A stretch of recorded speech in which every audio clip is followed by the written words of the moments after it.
Assalamualaikum warahmatullahi wabarakatuh. We are from group 2. Let us introduce our group. My name is Arpiansa Abdullah Manurung. My name is Fitriania Rahab. My name is Humaira Amandahat. My name is Adila Emily. Di sini kami akan melanjutkan penjelasan dari kertas kerja kode A dan B, yaitu kertas kerja kode C dan D. Sebelumnya, kami disclaimer, tugas video ini dibuat hanya untuk memenuhi tugas mata kuliah dari praktik audit berbasis IT. Jika ada pengguna standar yang kurang tepat, itu karena belum ada update standar yang terbaru. Selamat menyaksikan semuanya. Isinya dengan sesuai instruksi yang diberikan, teman-teman bisa melakukan hyperlink pada bagian dokumentasi kompetensi dengan cara mengklik bagian dokumentasi kompetensi, lalu pilih insert dan lakukan hyperlink. Setelah melakukan hyperlink, teman-teman dapat mengisi analisis kompetensi personal KAP terkait dengan rencana perikatan. Isilah form-form yang ada di dalam analisis kompetensi personal KAP terkait dengan rencana perikatan sesuai dengan instruksi yang diberikan. Setelah itu, teman-teman juga mengisi analisis ketersediaan waktu personel KAP terkait dengan rencana perikatan. Isi juga bagian ini sesuai dengan instruksi yang diberikan. Setelah teman-teman mengisinya dengan teman-teman mengisi sesuai dengan instruksi yang diberikan, maka ringkasan hasil analisis kompetensi dan ketersediaan waktu akan terisi secara otomatis. Lalu teman-teman dapat memilih bagian independensi. Bagian ini berisi tentang independensi personel KAP. Teman-teman dapat mengisi bagian yang dapat dipilih dengan drop down secara manual dengan catatan harus sesuai dengan instruksi yang diberikan. Setelah mengisi bagian independensi personal KAP, maka ringkasan kompetensi ketersediaan waktu dan independensi personal KAP akan terisi otomatis. Nama-nama mana saja yang telah memenuhi syarat. Teman-teman dapat memilih siapa-siapa saja yang benar-benar layak untuk melakukan audit ke perusahaan Bina Citra Pesona dengan melihat kompetensi, ketersediaan waktu, dan independensi. Ketiga, syarat tersebut harus memadai. Apabila memadai, teman-teman bisa memilih ya pada bagian pilih sebagai tim perikatan. Setelah itu, isi inisial nama dan peran dalam tim sesuai dengan pendataan yang sudah diisi tadi. Setelah mengisi tersebut, teman-teman akan mendapatkan status KKP komplit. Setelah komplit, teman-teman bisa kembali ke indeks sebelumnya. Setelah mengisi bagian-bagian tersebut, maka ringkasan risiko penerimaan dan keberlanjutan hubungan dengan klien akan terisi otomatis dengan jawaban low. Setelah itu, teman-teman bisa memilih pada bagian apakah Anda akan menerima atau melanjutkan hubungan dengan klien. Teman-teman bisa memilih ya. Selanjutnya itu mengisi laporan keuangan. Isi laporan keuangan sesuai dengan instruksi yang telah diberikan. Apabila teman-teman ingin menambah mapping header, teman-teman klik tambah header, lalu teman-teman bisa menyesuaikan akun mana saja yang ingin ditambahkan.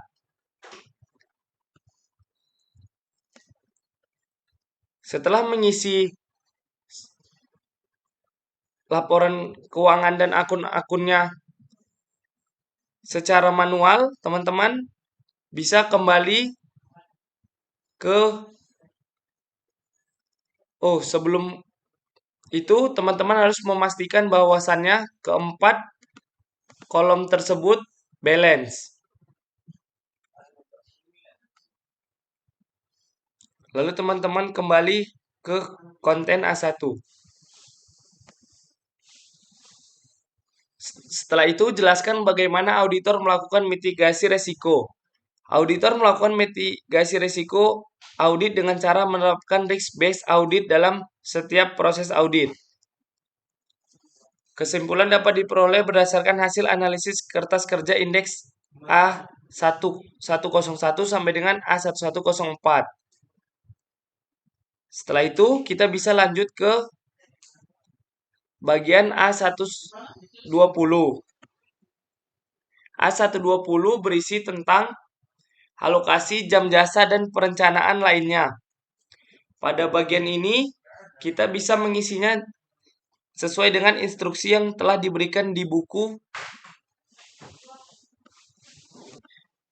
praktikum. Isi sesuai dengan apa yang dijelaskan oleh buku praktikum.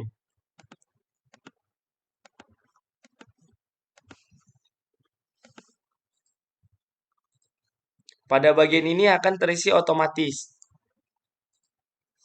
Selanjutnya, pastikan jam kerja yang dilakukan juga pas dengan buku praktikum.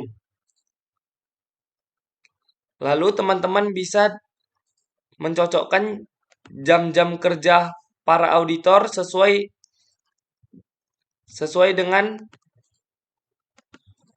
dengan angka yang ada di buku praktikum. Setelah itu akan terisi otomatis risiko penerimaan dan keberlanjutan hubungan dan klien itu low. Teman-teman bisa memilih pemantauannya dengan pilihan tidak. Selanjutnya teman-teman bisa melampirkan dokumentasi dengan cara melakukan hyperlink seperti yang dilakukan pada sebelumnya. Mungkin itu saja yang dapat saya sampaikan mengenai pengisian indeks A110 dan A120. Bagian selanjutnya akan dilanjutkan oleh teman saya. Terima kasih.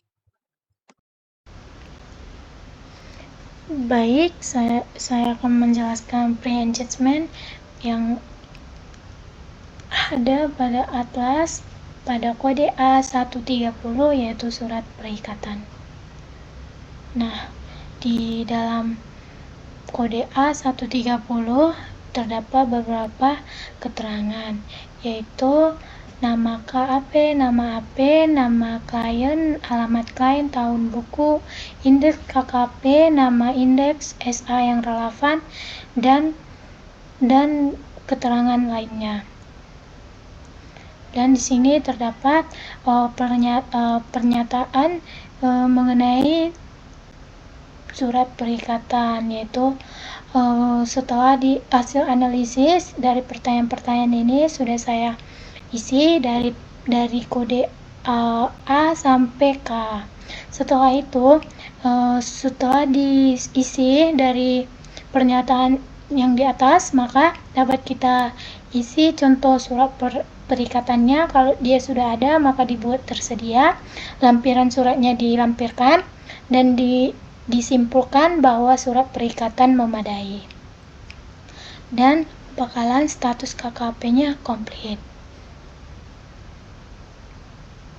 Begitulah dari indeks A130 yaitu surat perikatan pada PT Bina Citra Pesona. Selanjutnya saya akan menjelaskan tahap pre-engagement untuk kode yang A140 yaitu adalah surat tugas.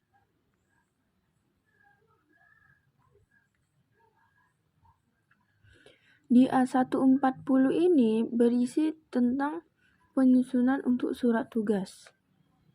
Pertama, di sini ada susunan tim perikatan. Ini didapatkan dari A120. Kemudian di sini selanjutnya terdapat pertanyaan, yaitu untuk memastikan surat tugasnya. Pastikan dalam surat tugas tidaknya tersaji tujuan surat tugas sesuai nama klien, penanganan surat sesuai dengan tanggal perikatan, penomoran surat sesuai dengan tertib administrasi yang berlaku, nama tim perikatan sesuai dengan nama personel KAP yang telah dipilih, kemudian yang terakhir periode pelaksanaan perikatan sesuai dengan rencana. Lakukanlah hasil analisis, kemudian pilihlah jawabannya di sini. Apakah jawabannya iya atau tidak? Kemudian di sini dilampirkanlah contoh format surat tugas, di sini diisi. Kemudian lampiran surat tugasnya di sini dan simpulannya berada di sini. Apabila seluruh sudah diisi, surat tugas sudah, lampiran sudah, ini juga sudah dilakukan analisis, maka akan komplit. Status KKP-nya maka akan komplit. Next index akan jelaskan oleh teman saya. Baik, di sini saya akan menjelaskan pre-engagement di kode A150, yaitu pernyataan independensi. Nah, di dalam kode A150 ini terdapat beberapa hal. Yang pertama, keterangan dari nama KAP, nama AP-nya, nama klien, alamat klien, tahun buku, indeks KKP, nama indeks, dan SK yang relevan. Kemudian ada keterangan-keterangan lainnya. Lalu di sini ada susunan tim perikatan. Nah, di sini kita masukkan nama partnernya, nama manajer, nama ketua tim, dan 2 nama anggota tim. Lalu ada beberapa pertanyaan, ada 4 pertanyaan yang harus kita jawab, dan ini adalah hasil analisisnya untuk kode PT Bina Citra Pesona. Kemudian ini ada contoh pernyataan independensi yang harus kita isi, dan jika sudah diisi ditulis keterangan tersedia. Lampiran surat pernyataan independensinya juga jika sudah diisi kita buat keterangan tersedia, dan simpulannya adalah pernyataan independensi memadai.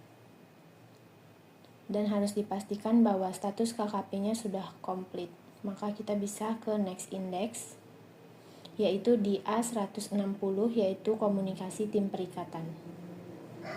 Nah, di sini juga sama, kita mengisi keterangan nama KAP dan juga keterangan lainnya. Lalu ini ada beberapa pertanyaan yang harus diisi, yaitu checklist komunikasi antara tim perikatan. Ini adalah hasil analisisnya untuk PT Bina Citra Pesona. Kemudian untuk contoh format komunikasi juga sama seperti yang tadi, jika sudah kita isi kita buat keterangan tersedia.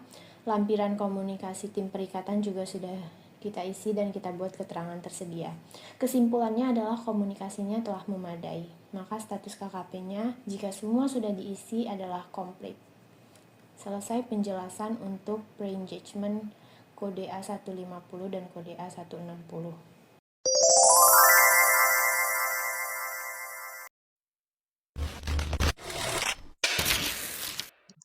Assalamualaikum warahmatullahi wabarakatuh. Perkenalkan, kami dari kelompok 2 yang berisi Adila MY, Arpiansa Abdillah Manurung, Fitriania Rahab, dan Humaira Amanda Haj ingin menjelaskan tentang substantif prosedur for auditing inventory and prepaid expense. Langsung saja kita masuk ke dalam pembahasannya. Pengertian persediaan dan pembelian. Persediaan adalah aset berupa barang yang dimiliki perusahaan untuk dijual atau digunakan dalam proses produksi. Pembelian adalah proses memperoleh barang atau jasa dari pemasok guna mendukung kegiatan operasional perusahaan. Tujuan audit persediaan dan pembelian. Yang pertama yaitu memastikan keberadaan fisik persediaan, menilai kewajaran penilaian persediaan, memverifikasi keabsahan transaksi pembelian, menjamin bahwa pencatatan sesuai standar akuntansi, dan menilai efektivitas pengendalian internal. Setelah itu kita masuk ke bagian prosedur audit persediaan. Ada 5 prosedur audit persediaan. Yang pertama, observasi fisik persediaan, rekonsiliasi kartu persediaan dengan catatan akuntansi, pengujian penilaian persediaan, cut-off testing untuk memastikan transaksi dicatat pada periode yang benar, dan yang terakhir, pemeriksaan perhitungan kuantitas dan harga. Selanjutnya, ada 5 prosedur yang mendasari prosedur audit pembelian. Yang pertama yaitu pemeriksaan dokumen pembelian yang berisi purchase requisition, purchase order, receiving report, dan invoice. Yang kedua, menilai otorisasi transaksi pembelian. Yang ketiga, memeriksa bukti pembayaran. Yang keempat, cut-off testing pembelian. Dan yang kelima, vouching dan tracing dokumen. Selanjutnya yaitu substantif tes persediaan dan pembelian. Ada 4 tes yang dilakukan. Yang pertama, observasi fisik persediaan, pengujian dan penilaian persediaan, price testing terhadap pembelian, dan vouching terhadap transaksi pembelian.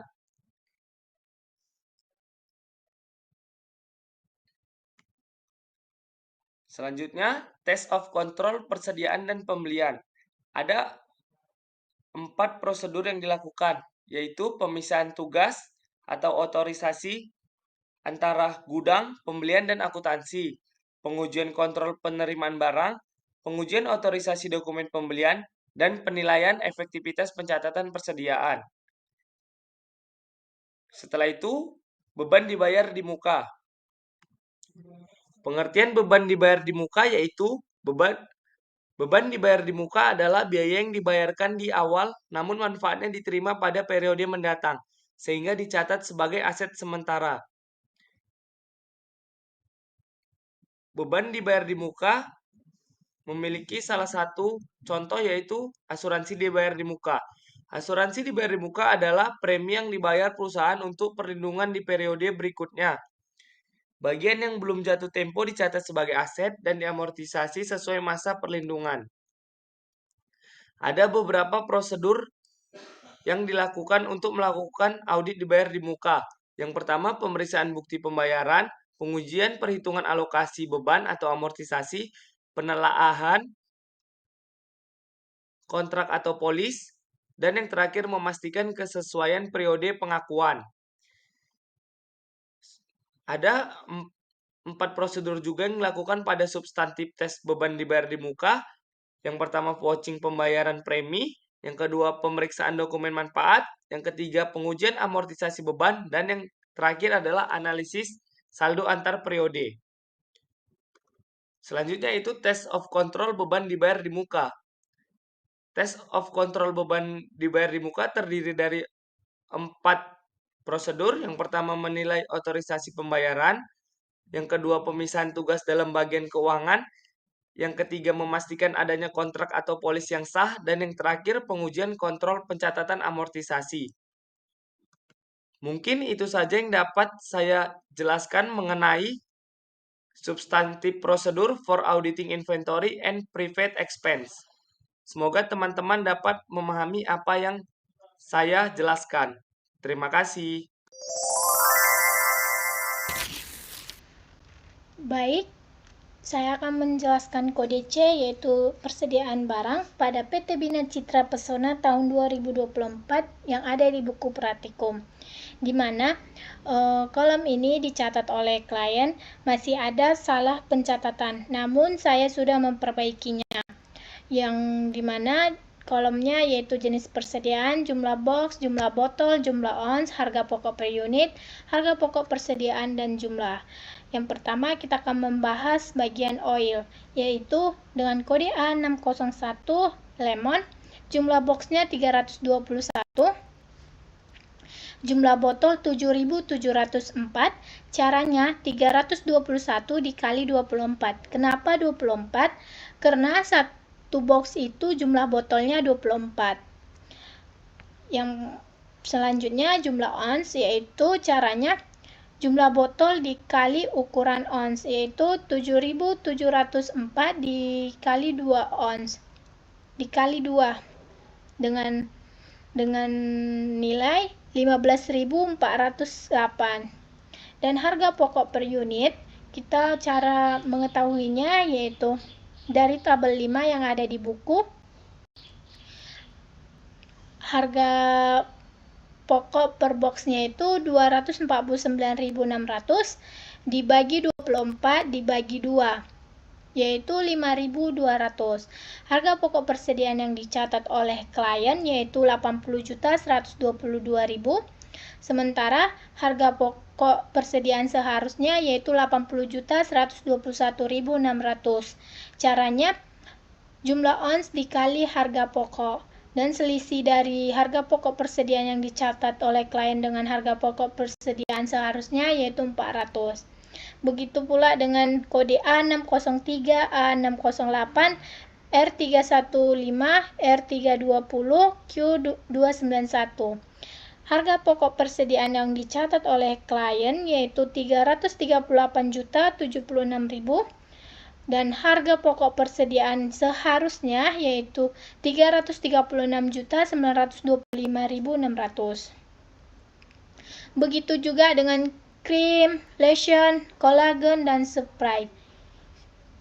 Dan harga pokok persediaan jumlah yang dicatat oleh klien yaitu 1.647.346.000 dan harga pokok persediaan seharusnya yang dicatat yaitu 1.661.555.200.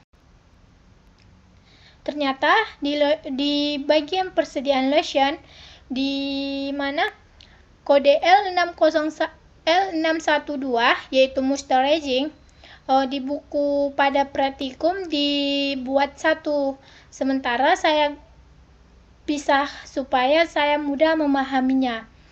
Di mana pada tabel 5 dapat kita lihat bahwa pembelian barang yang pada moisturizing yaitu 200 box yang pertama, dan yang kedua yaitu 800, dan hasilnya persediaan awal itu 1000, sementara di C1 dia 820.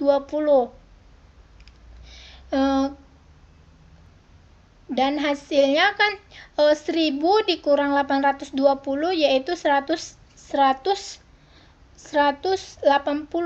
yang terjual, jumlah unit yang terjual. Karena ini sistem FIFO, fresh in fresh out, yaitu harga fresh in fresh out, maka yang jumlah yang pertama ini yang 200 box ini dikurang 180, sisanya 20, dan hasilnya 20, dan harga pokok per unitnya 7.200 dan 800, dan harga pokoknya 7.600. Dan hasilnya yang dicatat oleh klien itu 141.696.000. Sementara harga pokok persediaan seharusnya itu yaitu 149.376.000. Ternyata selisihnya yaitu 7.680. Maka kita buat jurnal penyelesaiannya yaitu persediaan 7.680 dikredit harga pokok persediaannya 7.680. Lanjut kita ke C2 yaitu observasi persediaan barang dan pengujian pada tahun 2024. Sama caranya yaitu jumlah boxnya yang ada di buku, jumlah botol caranya 615 dikali 24 yaitu hasilnya 14.760. Ukuran botol ada di buku, dan jumlah onsnya caranya 14.760 dikali 8. Dan jumlah box pada C2 yaitu 4.712 dan jumlah botol 113.088 dan jumlah onsnya 636.912. Lanjut yaitu C2 pada memo observasi persediaan, yaitu bahwa perhitungan yang di gudang sudah sesuai dengan fisik yang tersedia. Dengan dilakukan secara teliti dan karyawan yang bertugas menghitung barang cukup kompeten. Pada saat dilakukan perhitungan barang keadaan perusahaan tutup 1 hari, oleh karena itu tidak ada masalah yang berhubungan dengan cut off.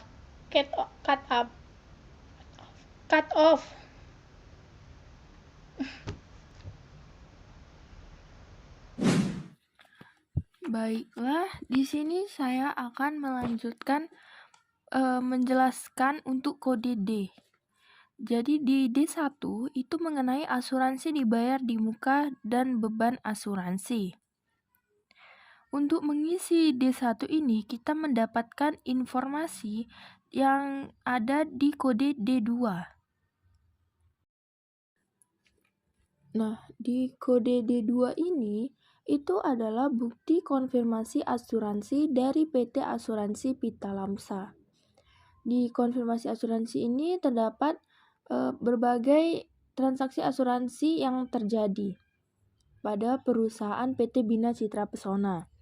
Untuk asuransi yang pertama yaitu mengenai asuransi kebakaran dan kecelakaan. Nomor polis 4628418001 asuransi kebakaran dan kecelakaan gedung beserta isinya.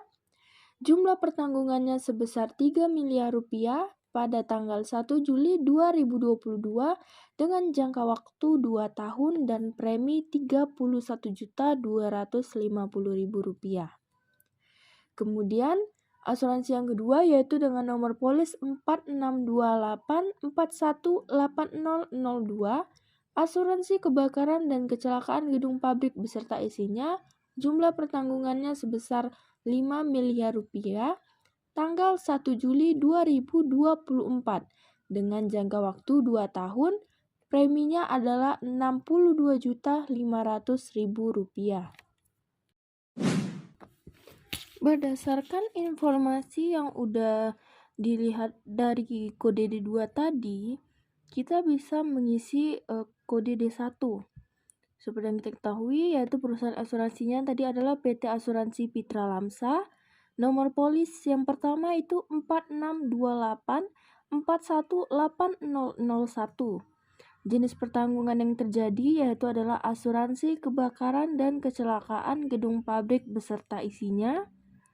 Jumlah pertanggungannya adalah 3 miliar rupiah dari jangka waktu 1 Juli 2022 sampai 1 Juli 2024. Tadi jangka waktunya selama 2 tahun. Saldo awalnya yaitu Rp7.812.000 yang dapat dilihat dari buku 3 halaman 32. Kemudian beban asuransi senilai Rp7.812.000 dan saldo akhirnya masih Rp0. Dan kemudian terjadi lagi asuransi yang kedua yaitu dengan nomor polis 4628418002 dengan jenis pertanggungan yang sama yaitu asuransi kebakaran dan kecelakaan gedung pabrik.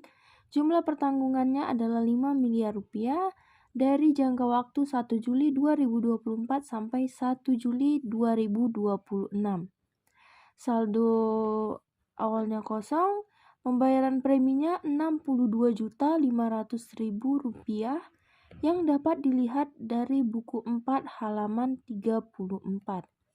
Kemudian beban asuransi yang dibayarkan yaitu adalah Rp15.625.000 dan saldo akhirnya yaitu adalah Rp875.000 yang didapat dari pengurangan antara pembayaran premi dengan beban asuransi. Kemudian kita lanjut untuk transaksi yang kedua. Lanjut transaksi asuransi yang kedua yaitu asuransi kendaraan bermotor. Nomor polis AB6048R3 kendaraan golongan A. Jumlah pertanggungannya adalah Rp1 miliar pada tanggal 31 Maret 2023 dengan jangka waktu 1 tahun dan premi Rp8.750.000. Nomor polis kedua yaitu AB6048R4 kendaraan golongan B dengan jumlah pertanggungan Rp1 miliar tanggal 31 Maret 2024 dengan jangka waktu 1 tahun dan premi Rp9.630.000. Kita lihat di kode D1. Seperti informasi, nomor polis AB6048R3 kendaraan golongan A, jumlah pertanggungannya Rp1 miliar dari 31 Maret 2023 sampai 31 Maret 2024. Karena tadi dijelaskan bahwa jangka waktunya itu 1 tahun. Saldonya Rp2.188.000. Beban asuransinya juga sama yaitu Rp2.188.000. Untuk kendaraan yang kedua tadi adalah dengan nomor polis AB6048R4 kendaraan golongan B. Jumlah pertanggungannya sama yaitu Rp1 miliar dari jangka waktu 31 Maret 2024 sampai 31 Maret 2025 dengan pembayaran premi senilai Rp9.630.000. Kemudian beban asuransinya adalah Rp7.222.500.000. Saldo akhirnya menjadi Rp2.407.500.000. Berdasarkan pengurangan dari pembayaran premi dikurangkan dengan beban asuransi. Kita akan lanjut ke yang ketiga. Lanjut untuk transaksi asuransi yang ketiga yaitu adalah asuransi publik dengan nomor polis 60218049. Public liability 50K, 100K, 10K. Collision 200.000 debt dan comprehensive 200.000 debt. Tanggal 1 Oktober 2022, jangka waktu 3 tahun, premi liability-nya Rp31.500.000, collision-nya Rp23.250.000 dan komprehensifnya Rp13.500.000.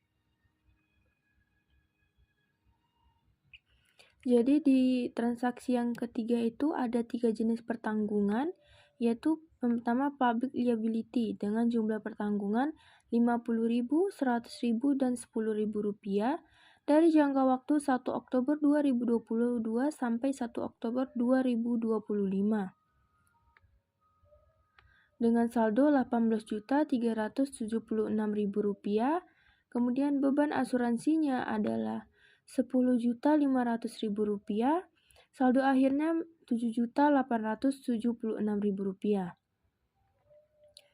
Yang kedua, jumlah pertanggungannya ada collision, yaitu Rp200.000 dari tanggal 2 Oktober 2022 sampai 2 Oktober 2025.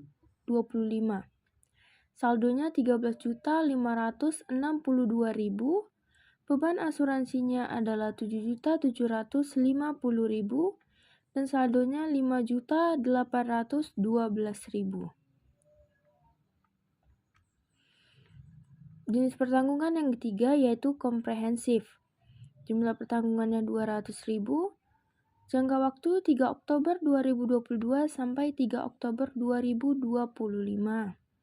Saldonya Rp7.874.000 dengan beban asuransi Rp4.500.000 dan saldo akhirnya menjadi Rp3.374.000. Saldo akhir ketiga jenis pertanggungan ini didapatkan dari pengurangan antara saldo awal dengan beban asuransinya. Lanjut untuk transaksi selanjutnya. Lanjut untuk transaksi yang terakhir, yaitu transaksi asuransi keselamatan kerja. Nomor polisnya yaitu KH8034. Asuransi keselamatan kerja, jumlah pertanggungannya sebesar Rp500 juta, tanggal 30 Juni 2023 dengan jangka waktu 3 tahun. Preminya adalah Rp15.676.000.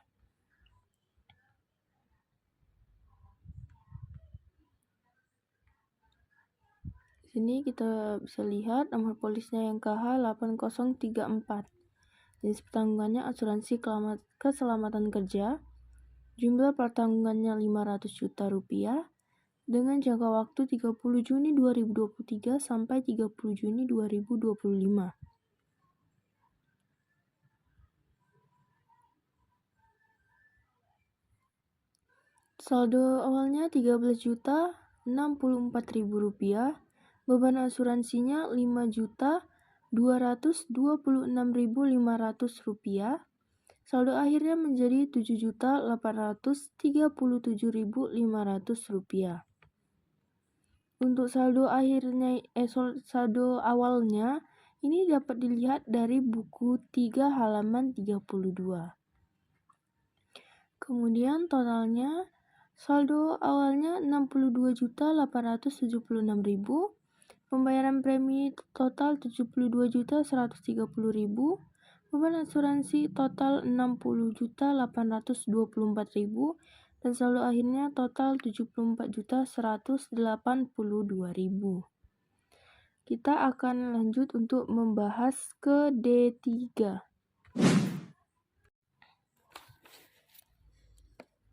Baiklah, sekarang kita lanjut lagi untuk kode D3. Nah, di kode D3 ini mengenai sewa dibayar di muka. Saldo sewa dibayar di muka pada tanggal 31 Desember 2023 senilai Rp10 juta. Ini didapatkan dari TB1 atau buku 3 halaman 34. Kemudian terdapat keterangan bahwa voucher nomor 7/2 pembayaran sesuai dengan perjanjian sewa pada tanggal 1 Mei 2015 senilai Rp31.952.000 yang didapatkan dari buku 1 halaman 56 atau juga terdapat pada buku 4 halaman 58. Kemudian ini dijumlah 10 juta ditambah dengan 31.952.000, maka didapatkanlah total 41.952.000. Lanjut. Kemudian beban sewa tahun 2024 yaitu ada dua, yaitu sewa gedung dan sewa mesin. Nah, sewa gedung ini senilai Rp7.500.000 dan sewa mesinnya Rp15.976.000. Sewa mesin ini didapatkan dari pengurangan antara Rp23.476.000 dikurangkan dengan sewa gedung ini Rp7.500.000. Nah, Rp23.476.000 ini didapatkan dari buku 4 halaman 16 atau berada di TB2. Nah, kemudian Saldo sewa dibayar di muka untuk periode tahun 2024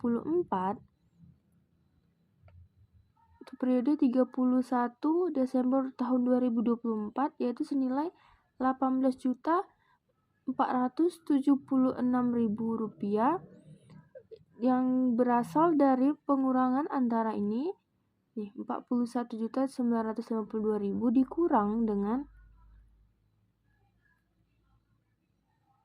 ini. Dikurang dengan Rp23.476.000. Dapatkanlah hasil saldo sewa dibayar di mukanya Rp18.476.000 sesuai dengan yang berada di TB1. Kemudian untuk kode selanjutnya, untuk kode berikutnya D4, D5 dan seterusnya itu nanti akan dijelaskan oleh teman saya selanjutnya. Sekian penjelasan dari saya untuk kode D1, D2 dan D3.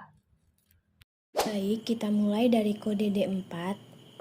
Nah, di kode D4 ini membahas tentang persediaan supplies kantor dan biaya supplies.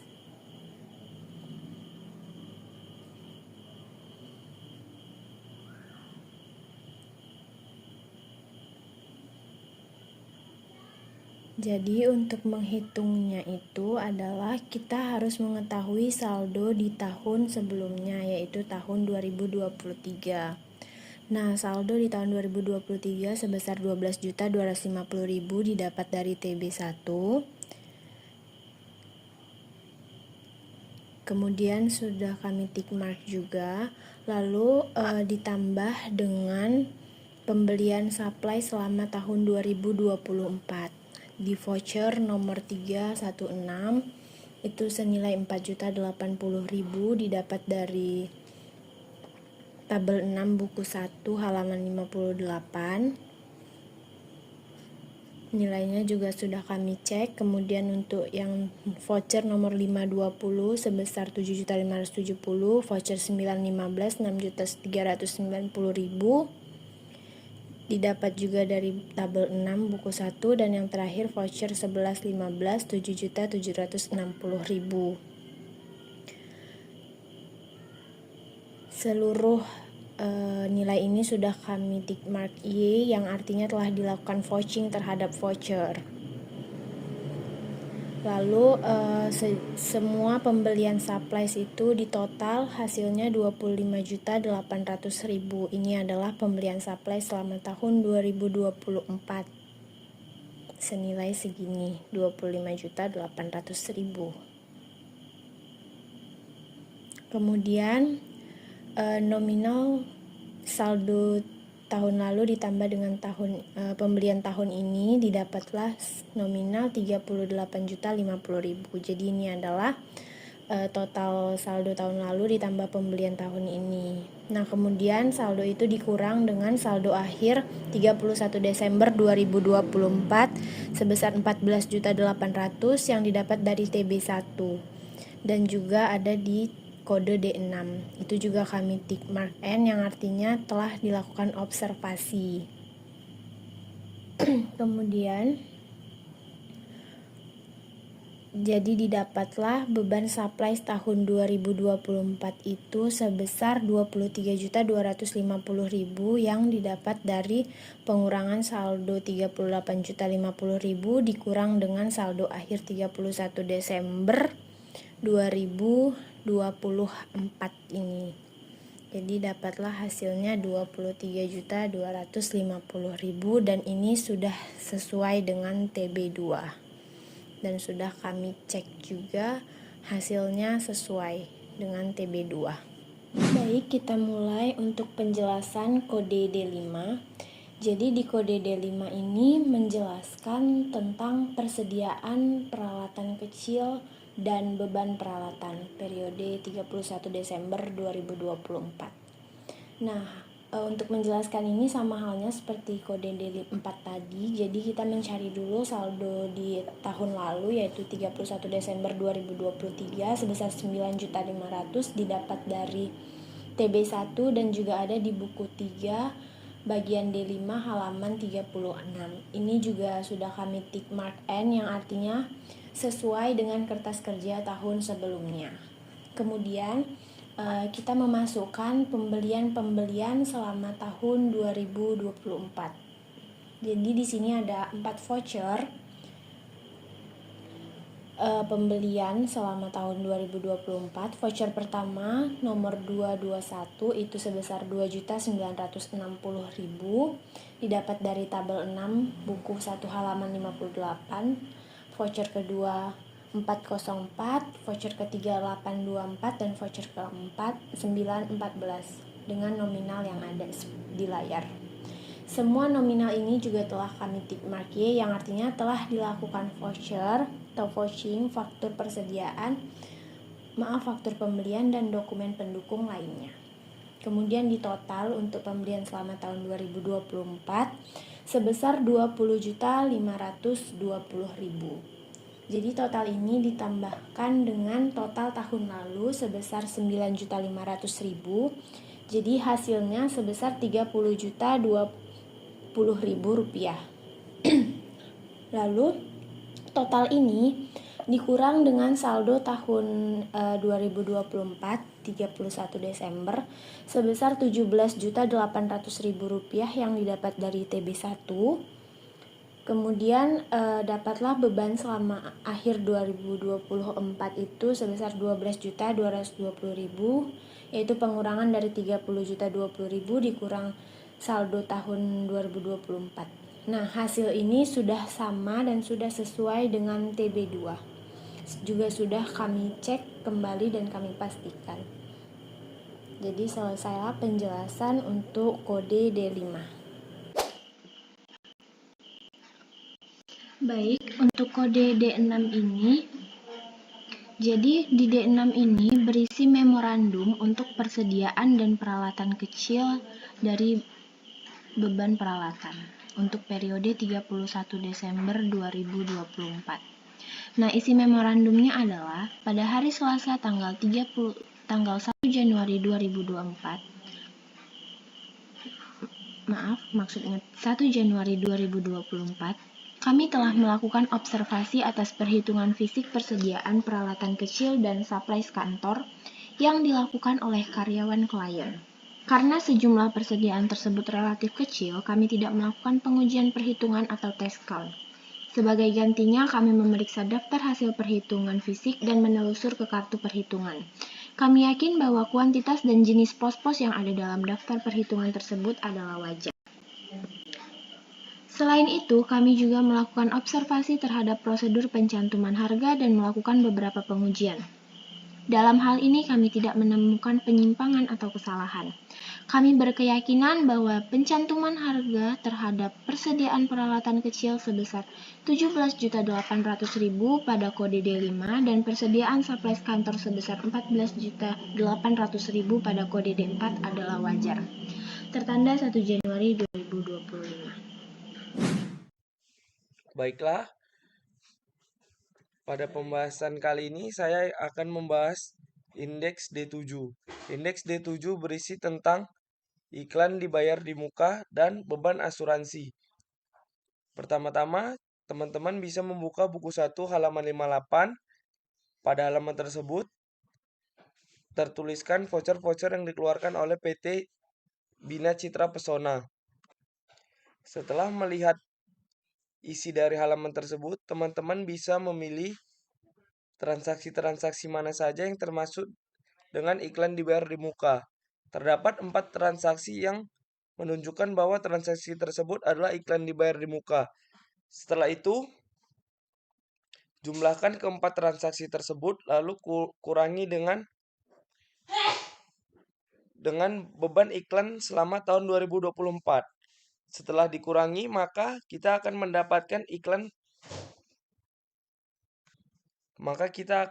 mendapatkan biaya iklan yang dibayar pada tahun 2024. Setelah itu, beban asuransi. Beban asuransi ada 4 jenis, yaitu liability, collision, comprehensive, dan keselamatan kerja atau KH 8034. Keempat asuransi ini sudah memiliki ketentuan per tahun yaitu 12 dibagi 36 lalu dikalikan dengan tarif asuransi. Masing-masing asuransi memiliki hasil per tahun. Yang pertama liability 10.500.000, collision 7.7.500, komprehensif 4.500.000 dan keselamatan kerja atau KH8034 20.958.667 rupiah. Setelah itu, pada iklan dibayar di muka tadi, kita harus membuatkan jurnal penyesuaian. Jurnal penyesuaian yang dibuat yaitu iklan dibayar di muka sebesar 30.600.000 di debit dan beban iklan sebesar 30.600.000 di kredit. Mungkin itu saja yang dapat saya sampaikan mengenai D7. Selanjutnya akan dijelaskan oleh teman saya. Baik, saya akan menjelaskan D8 yaitu CV Handi, Biro Iklan, Jalan Taman Suruh, nomor 1320 Yogyakarta, kepada yang terhormat Dr. Andus Susilo dan CO. Dengan hormat, berdasarkan permintaan PT Bina Citra Pesona, berikut ini kami kirimkan daftar transaksi yang kami lakukan dengan perusahaan selama tahun 2024. Pada tanggal 7 bulan 1 2024, terjadi jenis transaksi yang pertama yaitu iklan mini 4 inci 3 hari berturut-turut di Harian Media Indonesia mulai 20 Januari 2024. Nilai transaksinya yaitu 1.940 pada tanggal 25 bulan 4 2024. Iklan setengah halaman di majalah Kartini untuk bulan Juni dan Juli 2024. Nilai transaksinya 9.400.000. Tanggal 6 bulan 9 2024, iklan satu halaman di majalah Mandiri untuk bulan Desember 2024 dan Januari, Februari, dan Maret 2025, yaitu nilai transaksinya 40.800.000. Dan tanggal 4 bulan 11 2024, iklan mini 4 inci 3 hari berturut-turut di Harian Pikiran Rakyat mulai 9 Desember 2024 dengan nilai transaksi 5.600.000. Perlu kami informasikan bahwa perusahaan tidak memasang iklan sejak bulan November 2024 dan seluruh pemasangan iklan yang telah bermuat dibayar penuh pada tanggal tersebut. Demikian informasi ini, semoga bermanfaat.